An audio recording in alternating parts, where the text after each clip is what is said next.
Hi. This video I wanted to make for a very long time. This is about the gays and the lesbian, right? Nowadays, it's very much part of our society, and many people ask, like, so how does that work out, and how did that even occur in the first place? Is it naturally existing or is it not, right? So, whatever I have found out so far with my work, that's something I want to tell you. And you see, does it resonate? Does it not resonate? These are just my findings so far. Okay.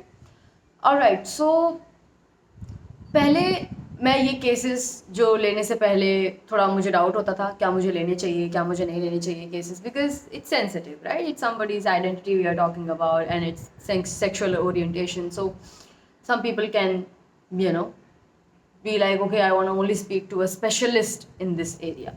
I used to not take these cases until these people started approaching me and started telling me that I want to work with you and I only want to work with you.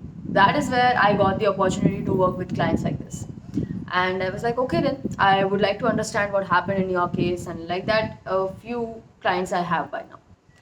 Now, before I got into it, there were some mentors of mine which started dealing with the clients from LGBTQ.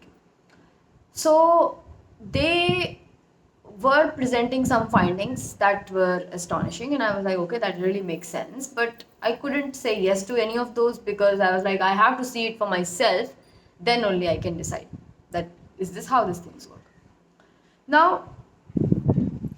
biggest question, how does gay become gay in the first place and lesbian become lesbian? They're born as a woman, born as a man, right? So, how does this happen? Right?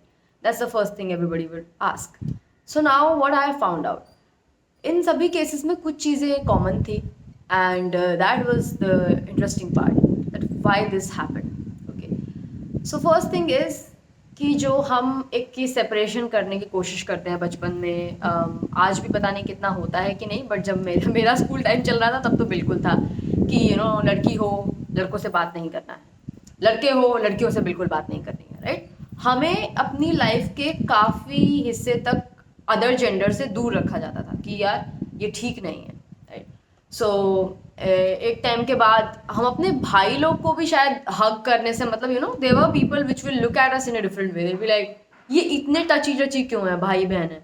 तो हम भाई से भी दूरी बना लेते थे कि नहीं भाई अदर जेंडर है, एंड ऑफ द डे दूर रहने का, right? Same of course cousin में तो ये रूल और भी ज़्यादा अप्लाई होता है. सो ये जो हमें चीज़ लग रही है कि मे बी ये नॉर्मल है, ऑफ कोर्स ये कुछ सिखाता है, it's for the discipline, it's for whatever, this was found as the biggest culprit कि हमें सिखाने के बदले कि ये हम क्यों कर रहे हैं, हम अदर जेंडर को आपसे दूर क्यों करते हैं, क्या हो सकता है, किस चीज़ का हमें डर है. सेक्स एजुकेशन तो हमारे यहाँ नहीं देते हैं, सीधा बस बोलते हैं बस नहीं मिलना है तो नहीं मिलना है, नहीं मतलब ठीक है दैट्स इट. तुम्हें खतरा है लड़कों से, और लड़कों तुम्हें लड़कियों से दूर रहना है, वरना किस तरीके के लड़के हो तुम, मतलब तुम चिपके पड़े हो लड़कियों से, गलत तरीके के लड़के हो. सो शेम किया जाता है, मना किया जाता है, पर कभी एक्सप्लेन नहीं किया जाता कि जो हो रहा है वो क्यों हो रहा है, राइट? सो इसकी वजह से हम लोग अलग तो हो जाते हैं, और फिर लड़कियां लड़कियों के साथ ही बहुत लंबा समय बिताती हैं, राइट? मतलब सोच के देखिए, आपकी जब से स्कूल लाइफ शुरू हुई तब से आपको अपनी बहनों के साथ बात करने के लिए ज़्यादा बोला जाता है, बहन के साथ रहो, मम्मी से बात करो, पापा से मत ज़्यादा चिपको, ज़्यादा पापा को हक वक करने की ज़रूरत नहीं है, भाई से दूर रहो, पापा से दूर रहो, मेल फ्रेंड से तो बिल्कुल दूर रहो, मेल कज़न से भी दूर रहो, लड़कियों के बीच रहो, लड़कियों के बीच पूरा टाइम, लड़कियों के बीच 12 साल तक, मतलब आपका जो मतलब लगभग 18 के हो जाते हैं, 12th स्टैंडर्ड तक हम, तब तक भी सिर्फ लड़कियां आपके सर्कल में अलाउड होती हैं, उन्हीं को सिर्फ शेम नहीं किया जाता, बाकी सबको शेम किया जाता है अगर कोई और जेंडर आपके बीच में आने की कोशिश करता है, राइट? सो इससे क्या डेवलप होता है कि लड़कियां लड़कियों के साथ बहुत ज़्यादा कंफर्टेबल हो जाती हैं, और जो कंफर्टेबल होने में दिक्कत नहीं है, दोस्त बनाने में भी दिक्कत नहीं है, बट दिक्कत ये है कि प्यूबर्टी तो आएगी, राइट? अट्रैक्शन आएगा अंदर से अदर जेंडर के लिए, पर अदर जेंडर अवेलेबल ही नहीं होगा कुछ भी करने के लिए, क्योंकि वो स्ट्रांगली करके एकदम दूर रखा गया है उसको. सो जो भी आता है इनके अंदर धीरे धीरे क्या होगा, अब लड़कियां लड़कियों का ही हाथ पकड़ने लग जाएंगी, जैसे लड़के लड़के लड़कों का हाथ पकड़ के चलने लग जाते हैं। आजकल भी मैं स्कूटी पे देखती हूँ तो कई सारे लड़के जो हैं वो मतलब एकदम पूरा कमर से पकड़ के अपने मेल फ्रेंड को बैठते हैं, राइट। और ये आपके शहरों में भी आई थिंक वेरी कॉमन होगा, राइट। तो यहाँ पे अब क्या है, उनके पास उनको इतना शेम किया गया है इतने लंबे टाइम तक कि अब उन्होंने वो पॉसिबिलिटी को भी जो है हटा ही दिया है कि लड़के के साथ फ्रीली कुछ भी एक्सपीरियंस करने मिलेगा, अपना अट्रैक्शन शो करना या उससे अट्रैक्शन रिसीव करना, कुछ भी करने मिलेगा, कोई एक्सपीरियंस मिलेगा लड़कों के साथ करने के लिए। इतना उस पर रोका टोकी है। 18 साल of the life, just think about, almost 20 years. And उसके बाद भी कॉलेज में कौन सा बोलते हैं कि हाँ जी भाई अब तो तुम लग लो गले, कुछ भी हो सकता है, नहीं। बहुत ही कम लोग खुद को वहां पे भी फ्री कर पाते हैं, राइट। करने वाले तो वैसे स्कूल में भी आजकल बड़ी सारी चीज़ें सुन रही हूँ मैं होती हैं, बट मोस्ट केसेस का यही हाल है। और जहाँ पे ये जो रूल्स हैं ये बहुत ज़्यादा स्ट्रॉन्ग हैं, वहाँ पे मैंने ये गे और लेस्बियन बनते हुए बहुत ज़्यादा देखा है। जैसे जहाँ पे मतलब बहुत ही ज़्यादा ये मतलब आप समझ सकते हैं, मैं कोई एग्जांपल नहीं देना चाहती। सो जहाँ पे जितना स्ट्रॉन्ग रूल, जैसे कोई लड़कियाँ होती हैं all girls school, all girls college. I remember one of my friend, after being in all girls school and all girls college, called me one day and asked me, तो ये लड़कों के साथ एक्चुअली करना क्या होता है? And I was like, क्या बताऊँ मैं तुझे क्या करना होता है? कुछ नहीं करना होता। She's like, हाँ मम्मी पापा बोल रहे थे कि अब लड़कों से शादी करा देंगे मेरी, अब लड़के देखने आएंगे, लड़के से शादी होगी, पर लड़कों के साथ करते क्या है? मैंने तो टीवी में भी देखा है, पर असल में ये सब कैसे होता है, क्या होता है? And I really felt, because she was what? By that time she was 20-25 years old. उसने बैचलर्स मास्टर्स सब ऐसे करके उसका सब निकल चुका था time. And she was asking me, अब ये शादी कराने की बात करते हैं, शादी लड़के से कराएंगे, जिंदगी भर लड़की के साथ रखा है और अब लड़के से शादी कराएंगे, मुझे तो लड़कों से बात भी करने नहीं आता है। Now you see what you have created. You thought this was discipline, right? You thought this was discipline और restriction, इससे लड़की बहुत ही समझदार बन जाएगी, पर वो एक टच ही छूट गया वहाँ से। उसे यही नहीं पता अदर जेंडर के साथ क्या होता है, कुछ होता है, क्योंकि सारी फीलिंग्स आके चली गई, प्यूबर्टी आई, वो सब पीरियड आया और कुछ था नहीं जो पास में था। She will start exploring with them. ये सब आपने कभी ये गौर नहीं किया कि ये सब लेस्बियंस की कहानी शुरू कहाँ से होती है? हम लोग डॉम में साथ रहते थे, हम लोग हॉस्टल में साथ रहते थे, one night we got drunk, so we explored each others bodies. How did that happen? ये curtain is really testing me right now, I am holding it with one of my hand. Okay, so ये इनकी कहानी ऐसे ही क्यों शुरू होती है?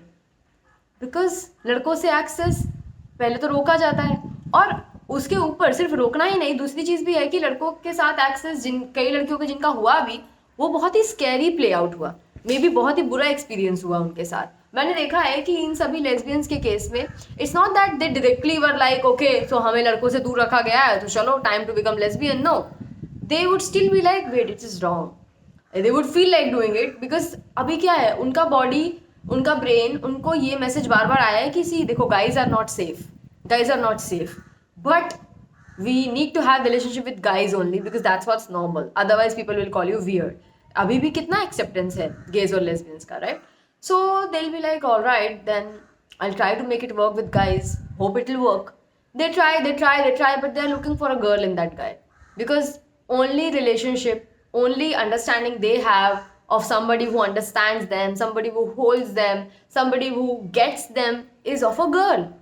तो उन्हें या तो बहुत ही फेमिनिन लड़के पसंद आएंगे जो लड़के खुद ही मर्दानगी से बहुत दूर हैं, राइट। इसीलिए कई सारी लड़कियां शादी करती हैं और बाद में लड़का अनाउंस कर देता है कि एक्चुअली मैं तो गे हूँ राइट, या इस तरीके की चीज़ें हो जाती हैं यहाँ पे, और लड़के कर लेते हैं कई बार शादी, तो लड़की अनाउंस कर देती है एक्चुअली मैं तो लेस्बियन हूँ, क्योंकि वो लड़का लड़कियों में एक मर्द ढूंढ रहा था। और लेस्बियन में आपको हमेशा इस तरीके के फीचर्स मिलेंगे कि वो आदमी बनना चाहती हैं, राइट। क्योंकि क्योंकि पोलैरिटी तो दो ही हैं, मेल और फीमेल। लेस्बियन कोई पोलैरिटी नहीं है, गे कोई पोलैरिटी नहीं है, राइट, कोई और पोलैरिटी नहीं एग्जिस्ट करती है। तो लेस्बियन कपल्स में भी, गे कपल्स में भी आप देखेंगे एक मैस्कुलिन रोल प्ले करता है और एक फेमिनिन, बिकॉज पोलैरिटी है ही दो।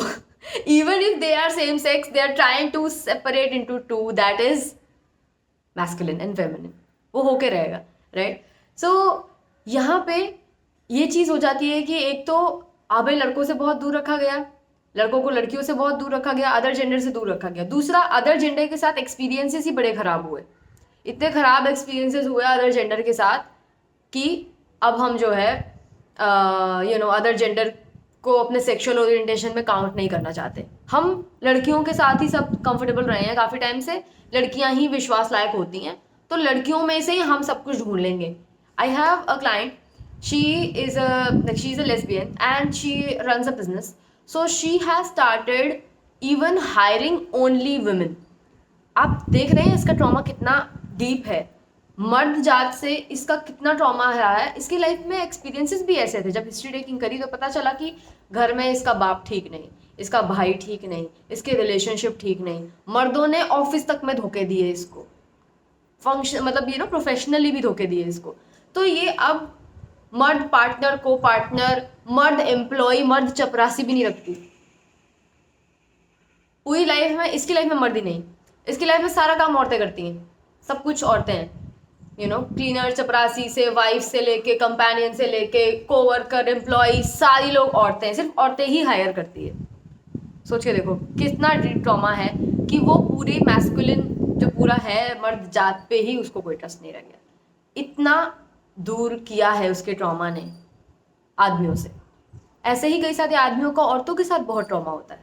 घर में औरत ठीक नहीं, मम्मी ठीक नहीं, राइट, मम्मी पापा को दबा के रखती थी, मम्मी बहुत ही मतलब भयानक थी, तो उस वजह से जो सिस्टर्स थी वो हमें दबा के रखती थी, हम लड़कों को दबा के रखती थी, और स्कूल में भी जो लड़कियां थी वो लड़कों को बुली करती थी। या फिर ये ऐसी जगह पे होते हैं ये लड़के जहाँ पे इनकी तादाद कम होती है, इनको कोई ऐसे मतलब ग्रुप नहीं मिलता लड़कों का, तो ये कभी वो पावरफुली नहीं महसूस कर पाते और लड़कियों से दब के रहना इनकी लाइफ बन जाता है, राइट। घर पे मम्मी की डांट सुननी, बहन की डांट सुननी, और बाहर जाके अगर ये कभी गर्लफ्रेंड बनाते हैं तो वो भी ऐसी ही मिलती है, बिकॉज क्या सबकॉन्शियस प्रोग्रामिंग ही यही है। इवेंचुअली क्या होगा इनकी लाइफ में, they start craving main only, they start craving कि भाई आदमी लोग का ठीक है, शांति से बात करते हैं, ये औरतों के जैसे नहीं होते, राइट, उसी में मैं कंफर्टेबल हूँ, right, and they will start craving men only, and then eventually of course they will find male friends and they'll start to explore whichever guy allows. They will explore sexually also, and then eventually they're gonna announce they are gay, right? They were figuring this thing out and now it's figured out कि भैया लड़कियों के साथ हमें कुछ नहीं करना, and then lesbians are कि भाई हमें लड़कों के साथ कुछ नहीं करना। ये क्या है, deep mistrust in the other polarity, the other sex, जो ऐसे नहीं हो जाता, ये जर्नी रहती है लोगों की, right. A lot of people will say, but मैं तो जब से मेरी प्यूबर्टी आई थी मैं तो तभी से सेम सेक्स को लाइक करता था, व्हाट अबाउट मी। देखिए ये वही पर्सन कह सकता है जिसको ये लगता है कि ये life is our only life. आपकी पिछली लाइफ से इतना औरत जात के साथ ट्रॉमा होता आ सकता है कि आप इस जन्म में शुरुआत तक नहीं करोगे उनके साथ। You gonna start itself with men, you are like कि नहीं मुझे पता है औरतें कितनी भयानक होती हैं, so I am not gonna even try. So शुरू से ही आपके अंदर वो रहेगा कि मुझे ट्राई ही नहीं करना अदर सेक्स के साथ, it's the same sex only. पुराने जन्मों का जो ट्रॉमा है वो यहाँ पे आ रहा है। So for me what I have found out in the nutshell of all these things is कि सेक्सुअल ओरिएंटेशन सेम सेक्स पे आने के लिए you need a lot of trauma from the other party to get separated by it. अब वो trauma आपको कहीं से मिल सकता है, सोसाइटी से, मम्मी से, पापा से, या पर्सनल एक्सपीरियंसेस से, जिसमें सच में सामने सामने डायरेक्टली आपको किसी मर्द ने या औरत ने, एक ने नहीं बहुतों ने धोखा दिया इतना ज़्यादा कि आप ना सेम सेक्स में बहुत कंफर्टेबल हो गए, और इतने कंफर्टेबल हो गए ना यूर लाइक कि भाई अब ना हम जो सेक्सुअल नीड भी है ना इसी से ही सेटिस्फाई कर लेंगे, इसी में दोस्त भी ढूंढ लेंगे, इसी में सब कर लेंगे। वो अदर सेक्स को मारो गोली, उनके साथ इतना बुरा हाल हुआ है मेरा कि मुझे उनको किसी भी जगह पे अब एंटरटेन नहीं करना है, जैसे मैंने अपनी एक क्लाइंट का आपको एग्जाम्पल भी बताया, राइट। सो और जब इन लोग के केस में now if anybody is thinking कि क्या ये रिवर्स भी हो सकती है पोलैरिटी, मतलब अगर पोलैरिटी तो दो ही है, पोलैरिटी ये नहीं है, this is I would call like becoming a lesbian and gay is like kind of a it's a form of trauma, the trauma of the other sex, right? Other sex से इतना trauma मिला कि आप sexual orientation में उनको consider भी नहीं करना चाहते, right. So that is when this happens, and if somebody is feeling like this and can this be reversed, reversal के लिए ट्रॉमा हीलिंग, इसका एक सक्सेसफुल केस पहले तो मैंने अपने मेंटर्स के साथ सुना था कि एक बंदा था, उसकी जो मतलब औरतों से कभी भी ठीक से बनती नहीं थी, वो लोग हमेशा उसको बुरी तरीके से ट्रीट करती थी, तो धीरे धीरे वो आदमियों में अपना कंफर्ट ढूंढने लगा। मेल फ्रेंड से धीरे धीरे गेज की तरफ जाने लगा कि अब यार सेक्सुअल जो अर्जेज हैं उनको भी सेटिस्फाई करने के लिए औरत के पास ना जाना पड़े, आदमियों से ही कर लूँ। तो धीरे धीरे वो भी एक्सप्लोर करने लगा, और जब प्लेजर मिलने लगा आदमियों के साथ तो उसे लगा फिर तो सब ठीक है, तो मैं गे ही हूँ, मैं समझ गया, so that's it, maybe I was this all along. He started thinking and all, he was like whatever, who cares, now I am. फिर इसके साथ जब उस रिलेशनशिप में भी झगड़े वगैरह हुए तो he was single for some time, and then he took therapy. In the therapy when he cleared a lot of his trauma, what ended up happening is कि ये एक after the therapy he felt like he started feeling like some attraction towards women, and he was like that is strange, मैं तो पिछले कुछ सालों से गई था, अब मैं women की तरफ क्या महसूस कर रहा हूँ। he was like okay, I'm really fucked up, so he ends up approaching a woman because he has healed his trauma। तो उसके पास अब वो man eater टाइप की औरतें नहीं आ रही थी। इस बार एक बहुत ही soft woman came into his life which really made him feel like a man, and she was relaxed, she was receiving, she was grateful, and he was like she is not like a woman, maybe she is better, and because he had become better by now, and then he ends up saying कि फिर उसके साथ इसकी relationship होती है, and he concludes in the end कि ये मेरी लाइफ की सबसे सेटिस्फाइंग रिलेशनशिप रही है, एंड मुझे नहीं पता था कि एक औरत के साथ पॉसिबल है। तो मेरे पास इतना ट्रॉमा था औरत जात को लेके कि मैं आदमियों की तरफ बढ़ गया, बट मेरी पोलैरिटी हमेशा से ही मैस्कुलिन थी, end of course I was gonna get attracted only with the feminine, with the women. But trauma इतना ज़्यादा था कि मैं मैस्कुलिनिटी में ही अपना आंसर ढूंढ रहा था कि मैं फेमिनिन के साथ कंफर्टेबल नहीं था। सो ट्रॉमा हील करते ही my polarity is back. So if you are someone who either belongs to being a gay or a lesbian crowd, let me know, does this resonate, because this is what I found out in all the cases so far that I studied with my mentors and I've taken their counseling. I have some clients which started as being a gay, but today they are straight, they're really trying and they are making those relationships, they're like yeah, this is better, after clearing the trauma they feel that way, right? And there are people which even after doing the work they have decided they have not fully done all the work, because those clients have not fully done the work, but whatever work they done, they're like no, this is the choice I want to make, and that's also fine. Being a gay or a lesbian is not a problem. Soul needs that. Soul is not feeling safe with the other sex, तो हम soul को force नहीं करेंगे। As psychologist मैं कभी किसी को भी नहीं बोलूंगी कि आप गे और लेस्बियन हो तो आप ठीक हो सकते हो, स्ट्रेट हो सकते हो, आ जाओ मेरे पास। No, if that is something you're looking for, we can definitely try healing your trauma, and let's see how open you are, how comfortable your soul is with this whole thing, and then let's see what happens, because the changes have been there, not just in my case, you can check worldwide, there have been cases like that now. But in some cases if you feel like no, actually no part of me wants to even get to that, my soul doesn't feel comfortable, I would not like to do it, I would just try to be a better person and stay gay and stay lesbian, right? And we can still do that, so we will do the work, and after that if naturally आपके अंदर से आता है कि yeah I want to date the other sex, तब आप करो, नहीं तो वर्क के तो फायदे हमेशा ही हैं, ट्रॉमा वर्क के तो फायदे हमेशा ही रहेंगे, चाहे आप गे लेस्बियन हो या नहीं हो, राइट? पर ये करके आप ट्राई कर सकते हो कि अगर आपको अपनी पोलैरिटी वापस चाहिए है तो great, but if you are like no I am not ready for that kind of a thing, no problem, trauma work तब भी करो, अपनी लाइफ को बेहतर बनाओ, आप ही बेहतर इंसान बनो अपने पार्टनर के लिए, बिकॉज आप चाहे गे हो लेस्बियन, लड़ाई तो आपकी उस पार्टनर से भी होगी, और अगर आप एक हेल्दी इंडिविजुअल नहीं है तो लड़ाई में बहुत ज़्यादा प्रॉब्लम भी हो सकती है, राइट? सो या that's what I found out so far. This can actually B change, this can change in the starting, this can be reversed, so it's not something to be scared of, it's not something to be feared, it's a phase the soul goes through, okay? Maybe किसी life में मैं खुद भी रह चुकी होंगी गे या lesbian, right? जब मेरा सोल अदर सेक्स के साथ कंफर्टेबल नहीं था, ट्रॉमा ऐसा ही होता है, सोल को उस तरीके की फेजेस में उतरना पड़ता है, whatever that helps the soul cope, and it's all fine, okay? So it's okay to be gay and lesbian, no shame around it, it's a phase, and I think all phases should be allowed, because we are all here at earth to heal ourselves, and we have to go through these phases to get to that, right? All right, so that's about it. If you think this video can help someone, do send it to them, and because a lot of gays and lesbians are receiving so much shame in the world, so they need someone who's understanding, which can even make them understand what is going on with them and understand what actually goes on with them and help them lead a better life. So for that you can connect them with me, because your first call and their first call with me is totally free. Bye bye.